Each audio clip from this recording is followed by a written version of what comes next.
Hey there, I just wanted to show you some exercises for your neck.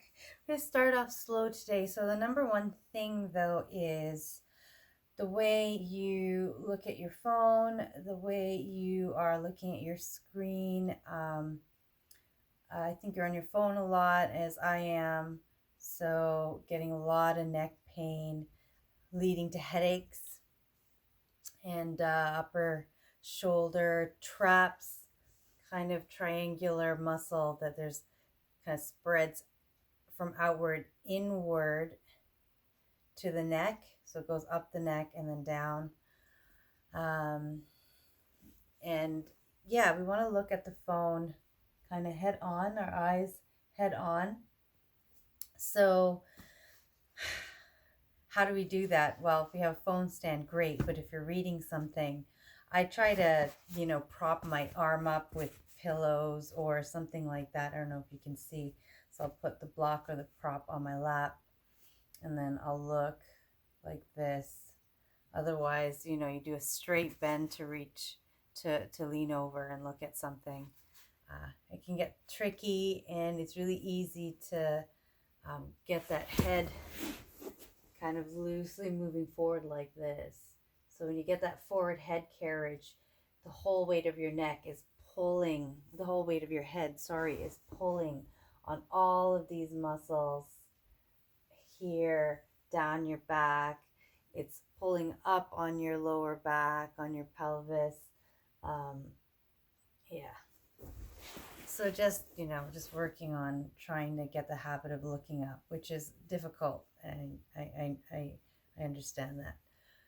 Number two, how do we get some relief? So one of the things you can just start doing is come to a wall, place the back of your head against the wall. So right now I've got the back of my head against the wall, but my gaze is kind of looking up on an angle. So what you want is to get the gaze down so it's straight forward. Your chin is down, and that helps lengthen the back of your neck. Okay. So trying to get that part of your skull touching the wall so that your gaze is straight forward, your ears are over your shoulders. And just hanging out here for a bit, the chin's down, the back of the neck is nice and long. If you can, starting to roll your shoulders back a little bit, maybe placing your palms in the middle of your thighs. So moving kind of up the thighs away from the knees towards the hips. And that can help you keep your shoulders moving back.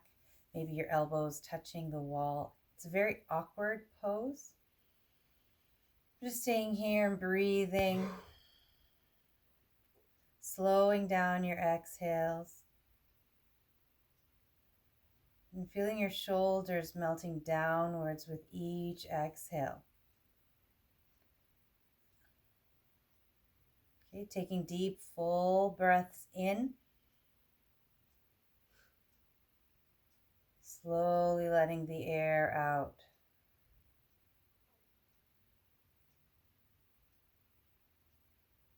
I'm just hanging out here for a few minutes. Just to start.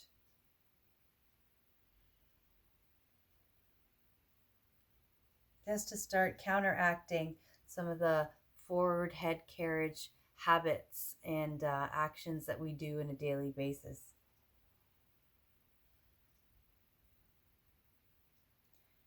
And the next thing you could start to do is to take your hands up in a cactus arm shape or stop signs.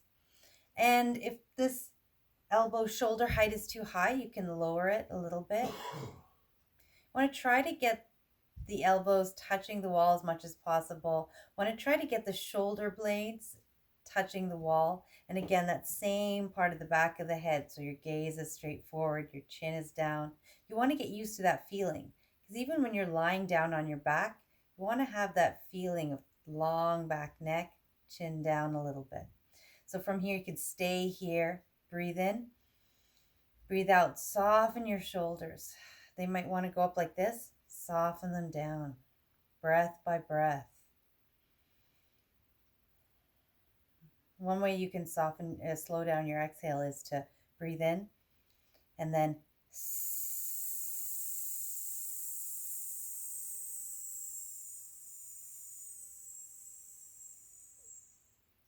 really create a long lasting sound to control the amount of air going. So you're not just, but you're slowly, with some control, letting the air out.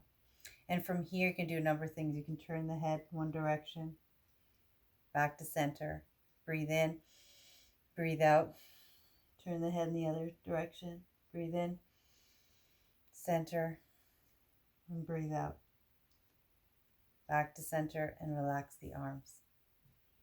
Okay, so those are a couple of things to do to start, just to counteract again, forward head carriage, the strain on the neck.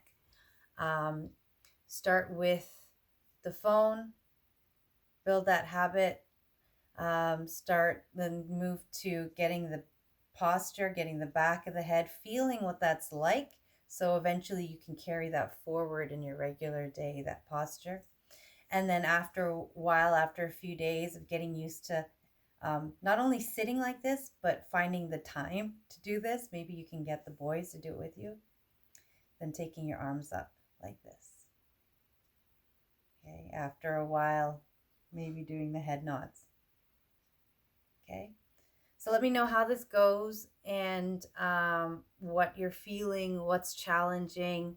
Even if it's, I just don't have the time, just listing the things you find challenging, or I can't get my elbows touching the wall, or my arms don't go so high, that sort of thing. Okay, love you.